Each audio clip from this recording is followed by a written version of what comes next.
It's my privilege to introduce a dear friend of mine, just a very dear friend of mine. Let me try to decipher what is, I would consider, a cross between Greek and Hebrew purporting to be English. John. He was the professor of char, I think that's supposed to be chair, of exegetical departments, it looks like refartments, at Schaeffer Seminary. I'm just reading it as it's written. He taught Hebrew and Greek. Exegesis is falling off the side of the card. Professor of char, again, of New Testament and exegesis at Rocky Mountain Seminary, Inglewood. And he taught New Testament exegesis, pastored in Texas, California, and Colorado. Third reader on a PhD dissertation at DTS. Third reader on a PhD dissertation at Liberty University. There's absolutely nothing on here about his greatest asset, and that is his wife. I'm not going to throw him a lifeline. It ain't on here. I'll let them deal with it in a marital discussion. But I want to tell you something about John. When I first started coming to the GES conferences years ago, John, we'd always be together because John became a member of our church. And he did bring his wife to that. She did come to that one. And John became a member. And at these conferences, John would introduce, because he knew that most people didn't know who I was. And he'd introduce me. He said, "I'd like for you to meet my pastor." And jaws would drop. "Are you John Niemela's pastor?" I said, "Yeah, what's the big deal?" He says, "Aren't you nervous?" And I said, "Absolutely not. You do not understand. This is not only the smartest man I've ever met, he's the most humble man." Never once did I ever feel that John ever tried to one-up me. He could always do that. He is a godly, good, loving servant of God. And it's for that reason I'm privileged to introduce my good buddy, John Niemelä.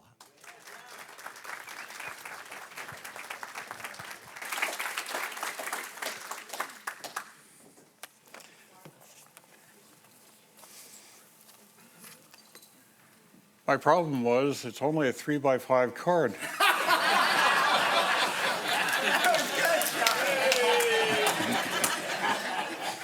You said it just like I wrote it. Good job. It's good to be with you, and it is wonderful to have my wife Diane with me. Suck up. She has not been able to come since 2022, since she has had a series of knee operations. But she's here. We couldn't fit the bicycle onto the plane, so I decided I'd drive the truck and haul the bicycle and a couple living waters. So it's good to be with you, good to be with people who love the grace of God. I'm not going to make a case for dispensationalism. I mean, I could fit the great white throne into the whole picture of things, but I think we've gotten a pretty good picture of dispensationalism. So what we're going to do is just look at the great white throne. But we need to start with a pardon first. And this is, okay, where do I hit to make the sound? It's not looking like it did on my screen, so I don't know where to hit. I pardon you this Thanksgiving. Go ahead, say something. There you go.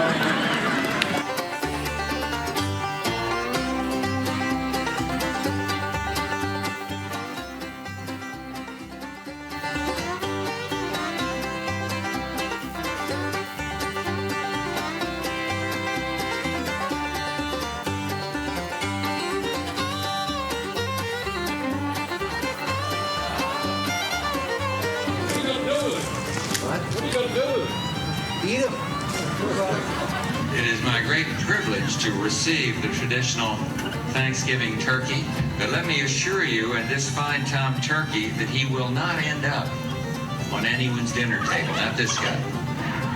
He's granted a presidential pardon as of right now. We are here today to continue a wonderful American tradition. This is a special day in the Rose Garden every year. An action fully within my legal authority. We better help celebrate the holiday in which we break the bread for two turkeys named Peanut Butter and Jelly. They are safe from harm. Drumstick, you are hereby pardoned. Cheese, you are hereby pardoned from the Thanksgiving dinner table. Okay, very good.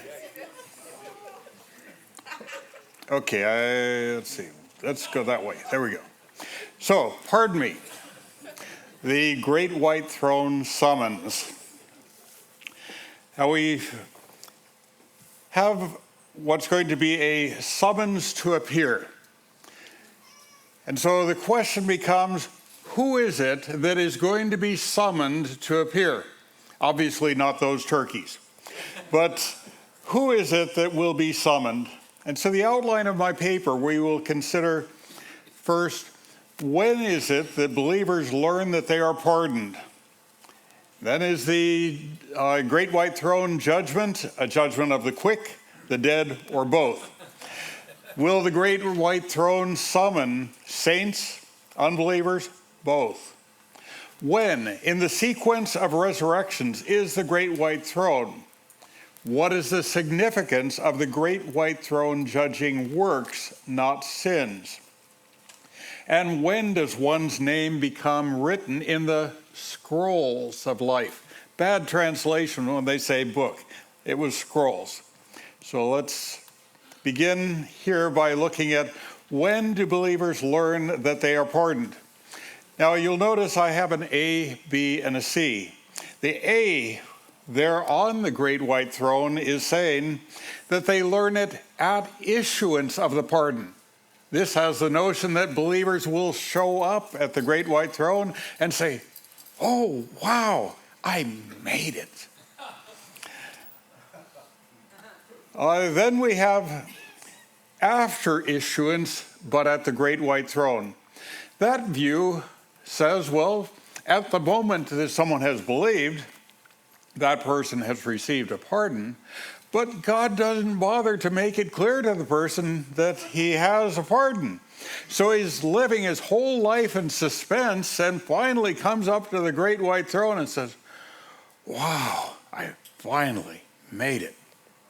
But then we have view C. It's when the light bulb comes on, when we have the awareness that Jesus has granted us everlasting life because we have believed his promise.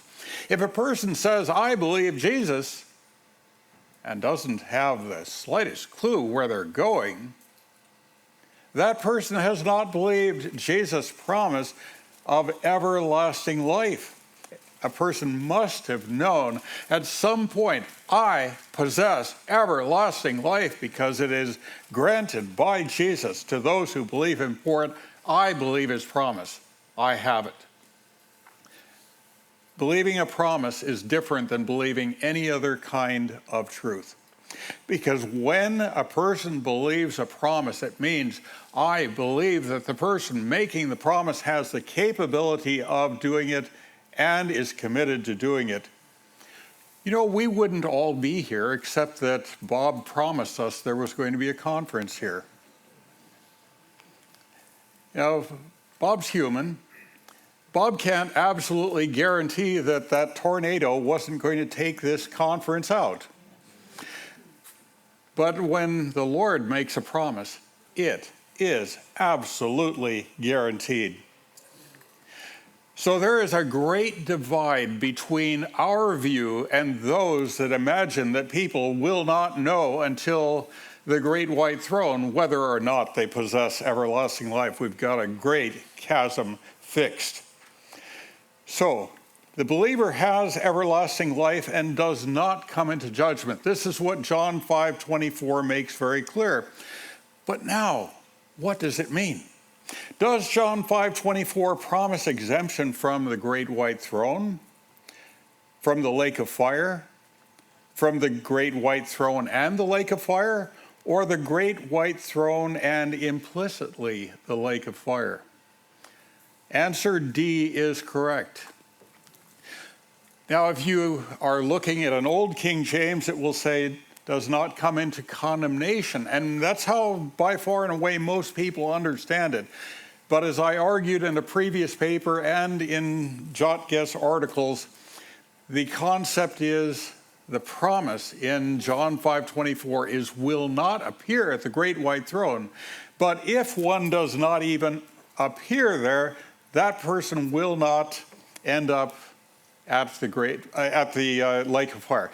Let me clarify my terminology up here. I'm going to have a slide later on, but since I started using the word appear, I better say what's going on with the word appear. If I say appear at court, I mean appear at court as a defendant. If Aunt Tilly comes to be there with Billy when Billy has a speeding ticket, Billy appears at court, she's there. She didn't appear, because appearing at a court means you have an official role. You are a defendant. So if you hear me say appear, I'm not talking about whether or not church-age believers will be observers. I have no clue. But I'm not talking about that. I mean appear as a defendant. So John 5:24, the one who listens to my word, that's the translation that I have in the Faithful Majority Translation. The one who listens to my word and believes the one who sent me has everlasting life and does not come into judgment, but has passed from death into life. The concept there is the believer would know, I possess everlasting life. I do not appear as a defendant at the great white throne.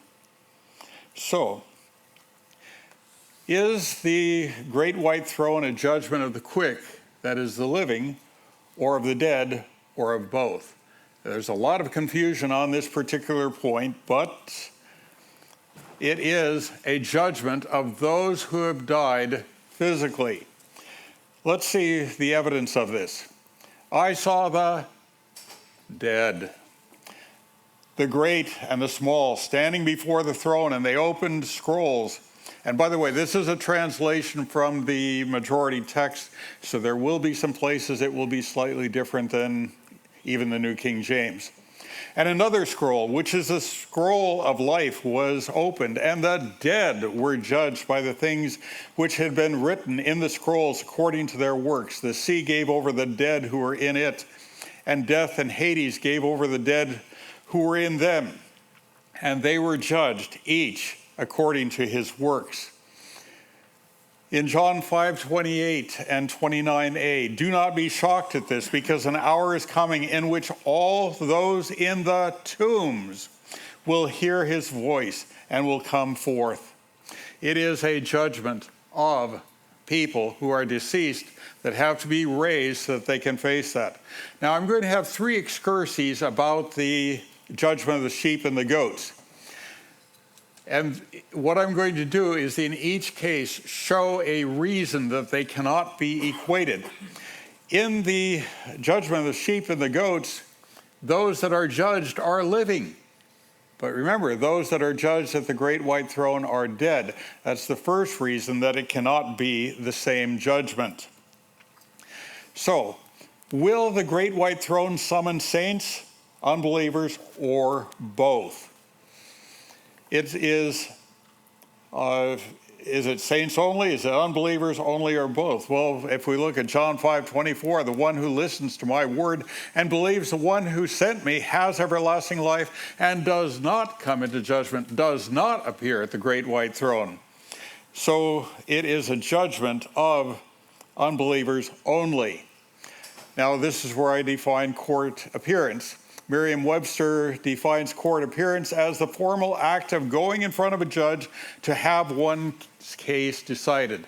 Non-parties do not appear at court. Appear at court is a technical term, And so if one is referring to the great white throne and talks about appear, it means appear as a defendant.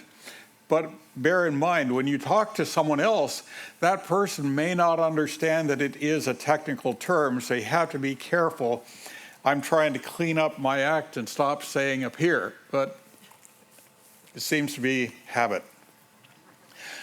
I'm going to make an excursus here. Not everyone is going to share my conclusion.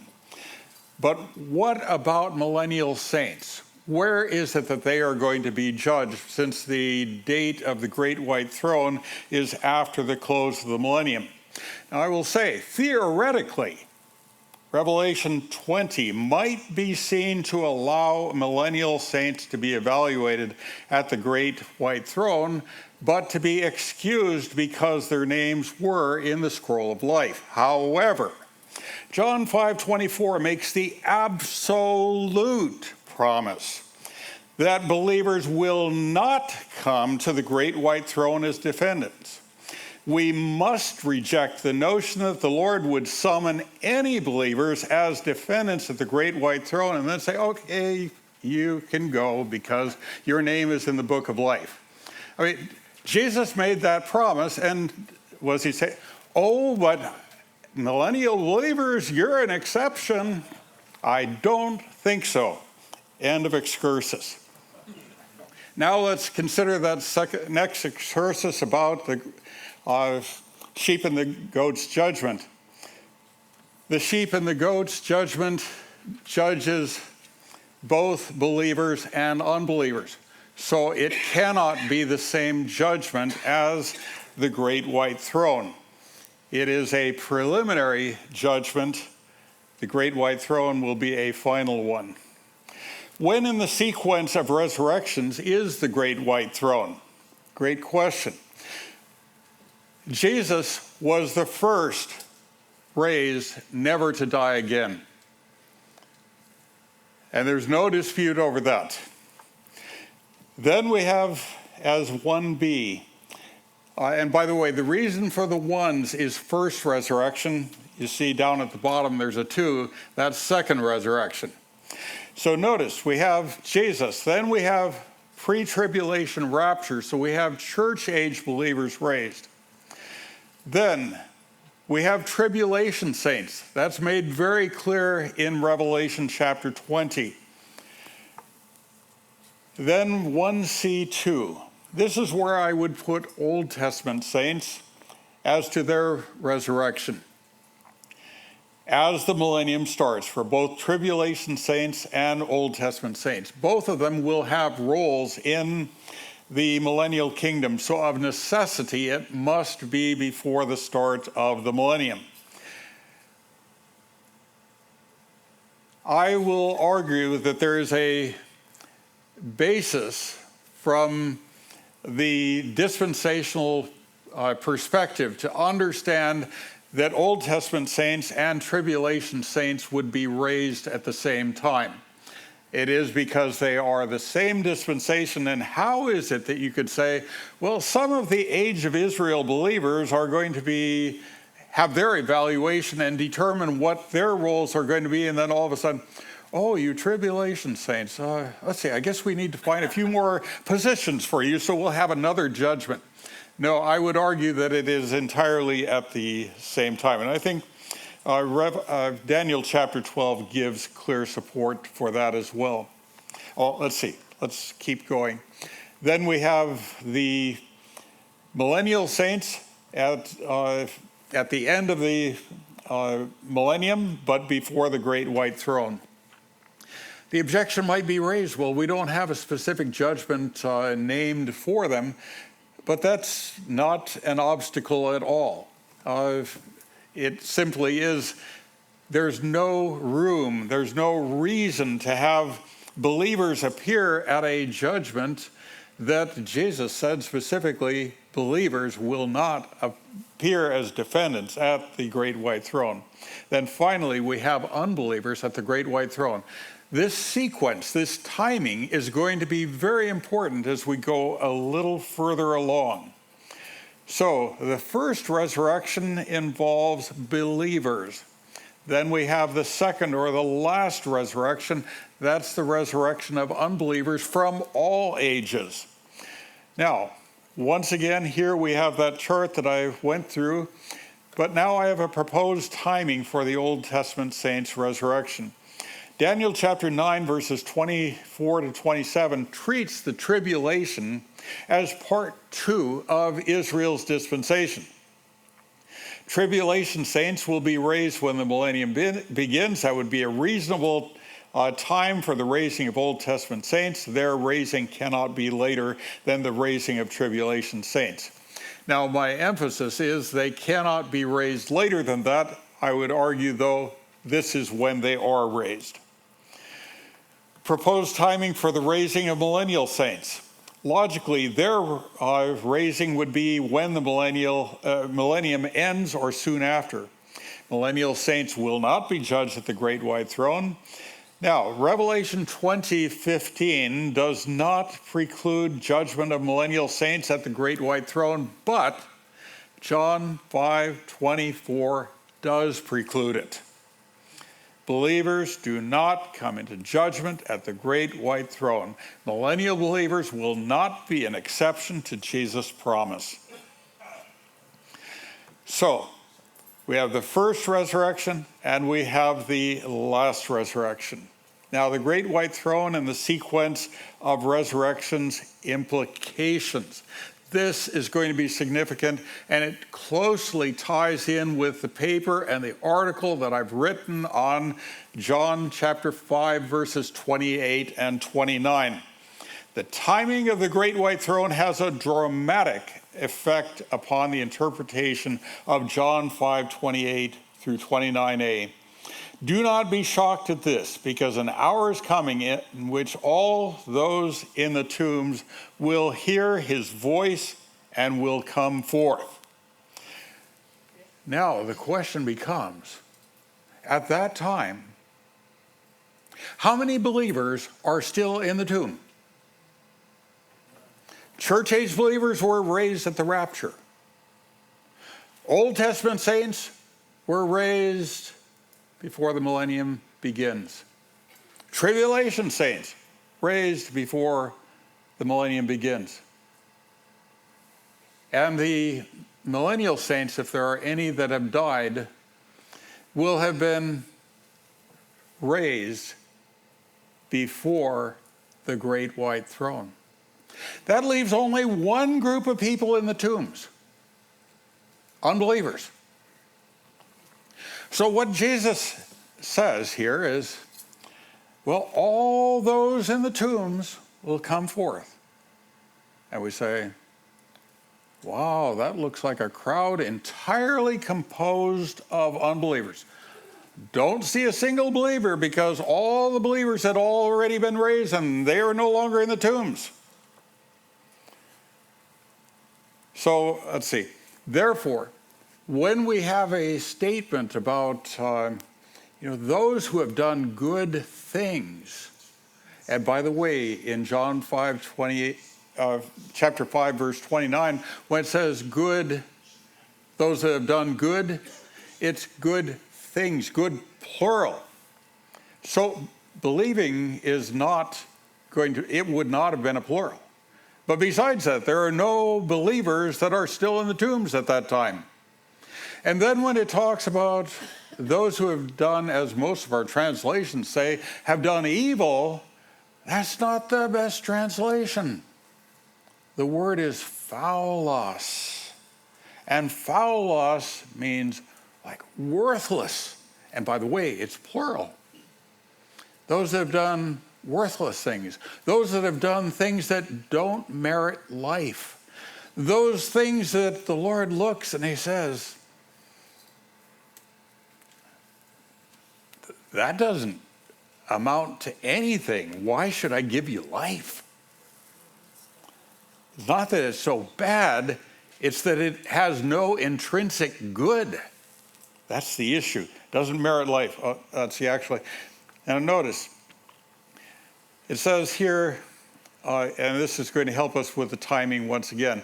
And they, that is the tribulation martyrs, lived and reigned with Christ for 1,000 years. But the rest of the dead did not live again until the 1,000 years were finished. This resurrection is the first resurrection. Now you might wonder, why did I put resurrection there in the brackets? And for any of you diagrammers, any of you Greek people, look at the construction. It sets up an attributive. And it also does the same thing when it talks about, it not only does it here on resurrection, but it does so on judgment as well. Okay, so once again, we have this sequence. Now, you might wonder about a symbol that I have on your notes. This symbol is an empty tomb symbol for me. You can see here by the rolling stone in front of that. So we have empty tombs and we have full tombs. And when you look at that chart, you'll notice none of the tombs have been opened. None of the tombs have been emptied for any of the unbelievers, but all of the tombs are empty that had believers in them. The only people who show up at this judgment are the unbelievers. That is it, over and out. Those are the only ones that will be appearing as defendants at the great white throne. So now, in John chapter 5, none in the tombs did good. Well, those that are in the tombs at that point are unbelievers. An hour is coming in which all those in the tombs, that is, unbelievers, will hear his voice and will come forth. Now, you see me crossing out Scripture. It doesn't mean that I'm saying it's bad Scripture. I'm just saying it's making a statement that's hypothetical, and it's not actually true that there's going to be found a single person that has done good. But you know, Jesus is not like Judge Roy Bean. You know what Judge Roy Bean was famous for? He'd say, "You will get a fair trial and you will hang." And what Jesus says is, if there is anyone who has somehow slipped through the cracks and that person does such impressive good things that I'm impressed with that person, well, by golly, I'm not going to let that person escape without eternal life. But are we expecting Jesus to see anyone like that? No. So I'm not crossing it out because it's bad Scripture. I'm crossing it out because it's hypothetical. It's theoretical. You will notice that thing, in each case, is things, and we have the S there. Believing, as we've said before, will not count for good things to do. We believe once, and we have the promise of life. So these are unbelievers. And so there aren't found any who have done good things that are raised unto the resurrection of life. Instead, we find that all those people at the great white throne will have been found to have done substandard things, foulos things, things that are not worthy of life. And the dead were judged, as it says in Revelation 20, verse 12, by the things which had been written in the scrolls according to their works. The plural scrolls that are mentioned first before the book of life deal with a multitude of things that people have done. And, you know, when you start adding up how many things people have done, there's a multiplication of scrolls and scrolls and scrolls and scrolls and scrolls and scrolls and scrolls and scrolls and scrolls. But then there's a scroll of those in the book, the scroll of life, that have believed Jesus for his promise of everlasting life, and nobody appearing as defendants at that judgment will be found in the scroll of life. Once again, we need to distance this from the judgment of the sheep and the goats. The timing is all wrong. That judgment occurred a full 1,000 years before. It cannot be the same judgment. So, what is the significance of the great white throne judging works, not sins? Well, here we have all sorts of Boy Scout merit badges, and I'm sure that's a very good thing and very noble for people to work for their badges. But as Jesus looks at all these people bringing all their good works and all the things that they're saying, don't I deserve life? I mean, I was really good. And he's going to say, no, it's all faulos. Now, how do we explain all of this? John 3:18 tells us that believers are not judged. But it tells us the unbeliever's been judged already. Well, the unbeliever hasn't yet showed up at the great white throne. But the unbeliever is dead. How is it that he's dead? Well, you might think, well, let's see. He has spiritual death. And you say, that's a result of sin. Well, that was definitely put in place. But let's look at an even simpler way. Adam, his wife, were incapable of transmitting spiritual life to their offspring, nor to their grandchildren, great-grandchildren. Nobody receives life from the womb. Now you might say, but wait a moment. Won't there be people in the lake of fire that live forever in the lake of fire? What's the last comment about the lake of fire that we find in Revelation 20? This is the second death. Existence is not the same thing as life. If you look carefully in John's gospel, you will see that believers are the ones that possess life. Jesus gives eternal life to believers. Let's carry that a little further. What does John 3:16 say? The purpose of him giving everlasting life to believers is so that they would not perish, but they would have everlasting life. I had a student once who complained that the giving of everlasting life couldn't possibly be the thing that Jesus did for believers, because unbelievers, he said, would live forever in the lake of fire. No. The Gospel of John, Jesus never predicates life upon the unbeliever. Not Zoe kind of life. They do possess what's called the psuche. Peter was willing to give up his psuche for others. Jesus speaks about giving up his psuche for the Zoe of the world. So the great white throne turns out to be an appeals court. People are already dead, and they show up there saying, can I merit life? This is why believers do not show up there. This is the heart of it. Why is it?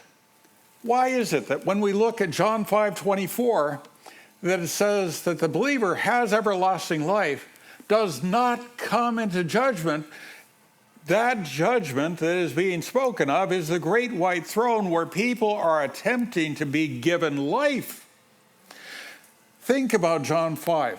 In John 5, we had people that wanted to judge Jesus and put him to death. And Jesus says, I want not to judge you, but to give you life. But if you don't receive life from me, you will face me as judge. So, the great white throne is an appeals court. They're already dead. And they're trying to get life. No believer needs to appear as a defendant there because we don't need to try to get life. We already have it. And we've known that we've had it from the moment that we believed his promise that we have life because he has given us life instead of the death that we are under. The sin of all humanity has been propitiated. Amen. My wife's favorite verse, 1 John 2:2. She loves the truth of that verse based upon Jesus' promise. You know, sin isn't even mentioned at the great white throne. If sin were still the issue, how could you have a judgment of the people and not raise that issue? How could it not be raised? But Jesus has taken care of sin so completely that unbelievers appearing at the great white throne, their issue is not how much sin they've done. Their issue is how much life they lack. They're dead. They're not in the book of life. They have not believed Jesus for his promise. Jesus has dealt with the sin issue for the entire human race. How does one get one's name written in the scroll of life?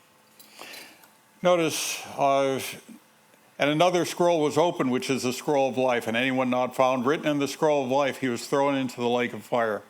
Verse says nothing about whether millennial believers will be defendants of the great white throne. As I argued, though, John 5:24 closes that door. But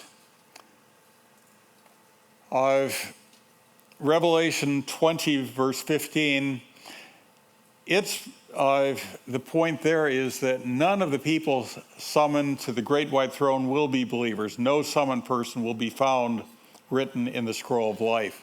So when are people's names written?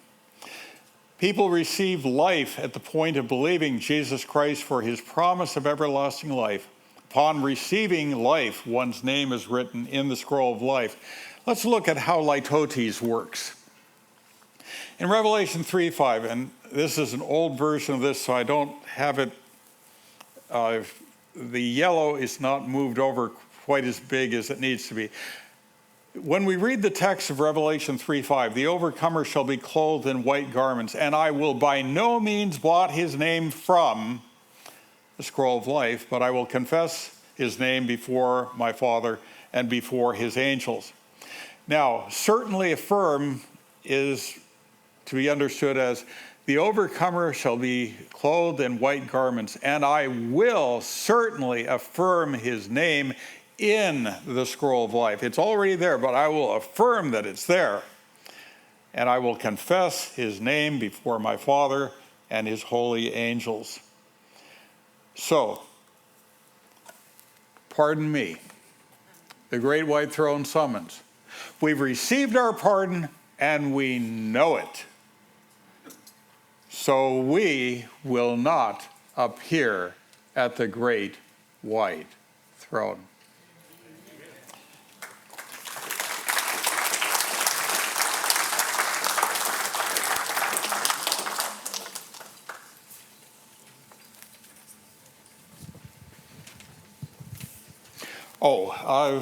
Steve Mahoney wanted me to make mention that from 8:30 to 9:30 tonight, he will be doing a dramatic recitation, not That would be dramatic.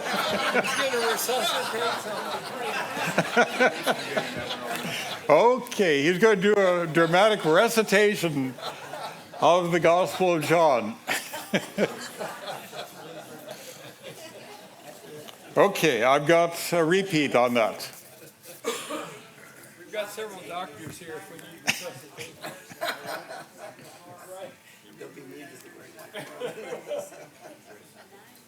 Did you get one? Did he give you a question?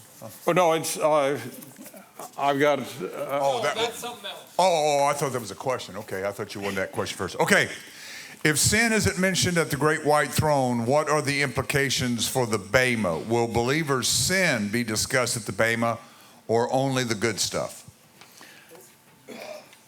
My sense is that what is going to receive the emphasis will be that which is good.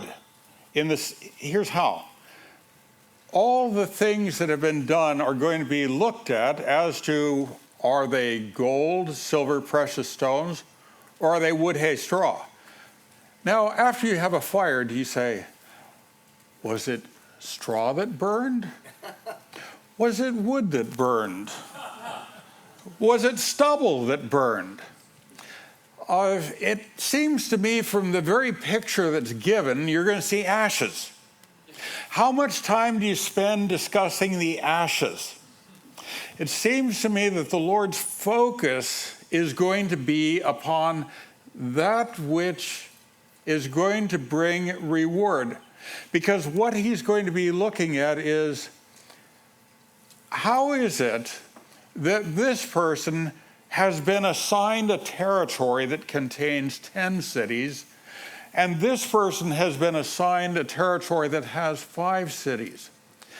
It's not going to be by looking at, well, how many pounds, how many tons of ashes are here?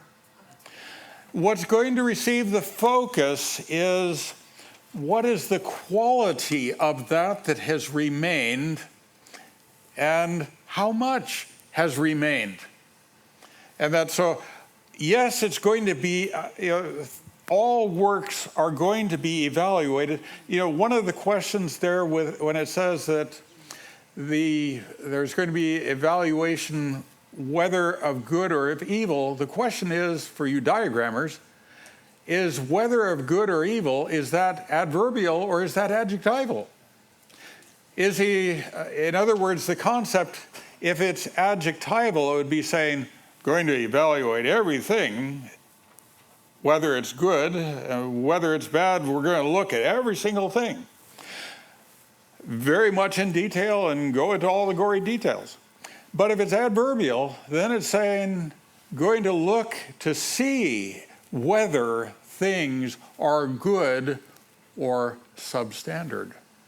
And so how you diagram passages can affect how you understand. Diagramming is the key.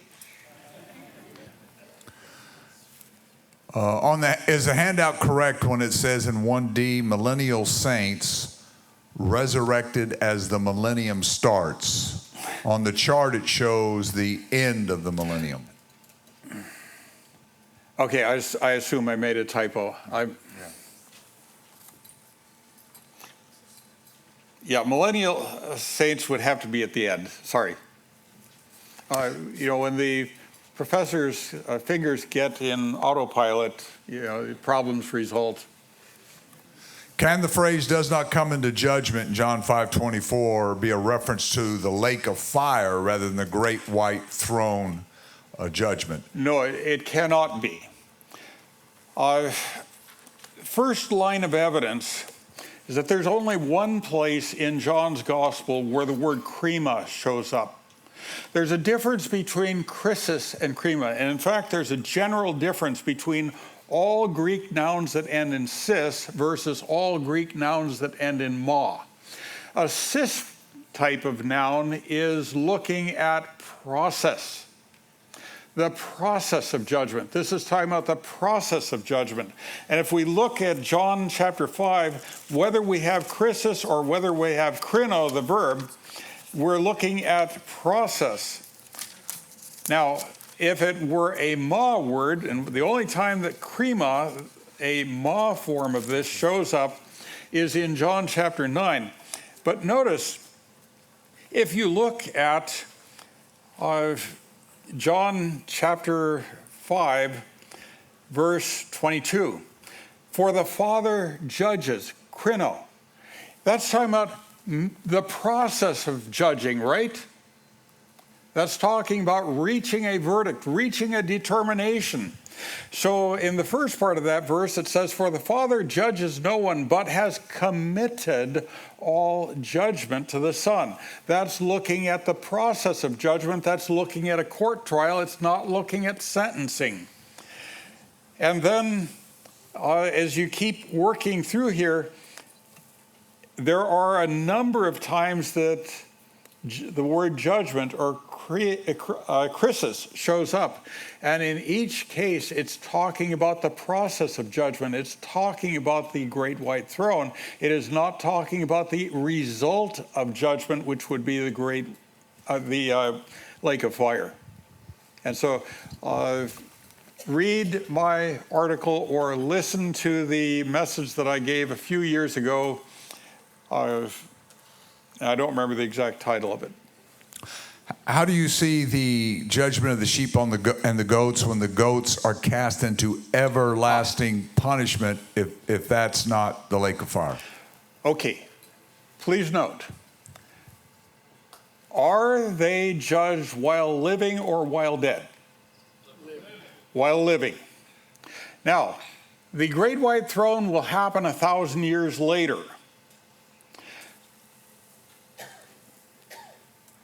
The people are put in jail awaiting trial. How many of those people there in natural bodies do you expect to be alive past 115? I think that's what the Social Security is working with. How many of them do you think are going to live the full 1,000 years? They're all going to end up getting buried. And that's when they're going to be eligible to go to the great white throne. Now, let's say that I were to say that after this conference, I'm going to drive to Knoxville. Well, does that mean that I'm not going to go through Texarkana? No. It means my destination is Knoxville. In this passage at the end there of Matthew 25, their destination is the lake of fire. Does that mean that they don't go through the great white throne to get there? My text doesn't say they won't go there. That's part of their path to get to the lake of to the lake of fire. But essentially what we have is they're going to be in a holding pattern. They're going to be held over for trial, but none of them will live long enough, so they will all end up being dead people who will have to be raised so that they can go to the great white throne, so that then they can go to the lake of fire. Doesn't it seem that 1 John 2:28 precludes in some way the emphasis on the sin of the believer at the judgment seat of Christ, ashamed, 1 John 2:28. Yeah, I do not see sin as being the way that works would be looked at. They would be looked at for their intrinsic value. Okay, let's assume that someone robs a bank so that they can give money to the church. I think what's going to be evaluated is that wasn't a very good way to, shall we say, earn money. And that money being ill-begotten was not a particularly good gift. It definitely shouldn't qualify for a tax exemption. Okay, let's give John a hand. We're going to push everything back 5 minutes. So look at your schedule. 2:35.